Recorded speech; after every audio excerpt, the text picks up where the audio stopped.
On vous parle à présent à 19h05 sur Europe 1 d'un phénomène qui ne cesse de croître, le crypto-rapt, ces enlèvements ou séquestrations souvent violents avec une demande de rançon ou de remise de valeur en crypto-monnaie. Le PNACO, le parquet national anticriminalité organisée, a dévoilé hier un bilan sur cette nouvelle forme d'ultra-violence. Bonsoir Romy Azoulay. Bonsoir Stéphanie, bonsoir à tous. Alors la procureure Vanessa Perret, qui dirige cette juridiction, a rendu compte d'un bilan très sombre, hein, Romy.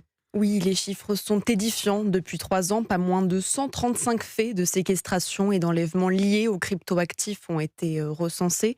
Et ça ne fait qu'augmenter. En 2025, on en comptait 67, 18 en 2024. Et cette année, on recense 47 dossiers en seulement 4 mois. Mais alors pourquoi une telle flambée des cryptorapts ?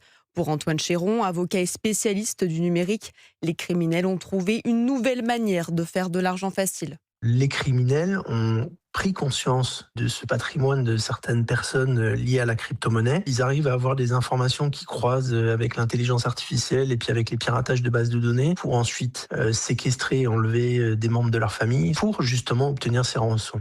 Ce que montre aussi ce bilan, c'est le profil des agresseurs.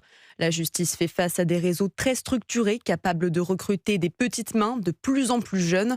Sur les 88 personnes mises en examen dans ces enquêtes, 10 sont mineurs.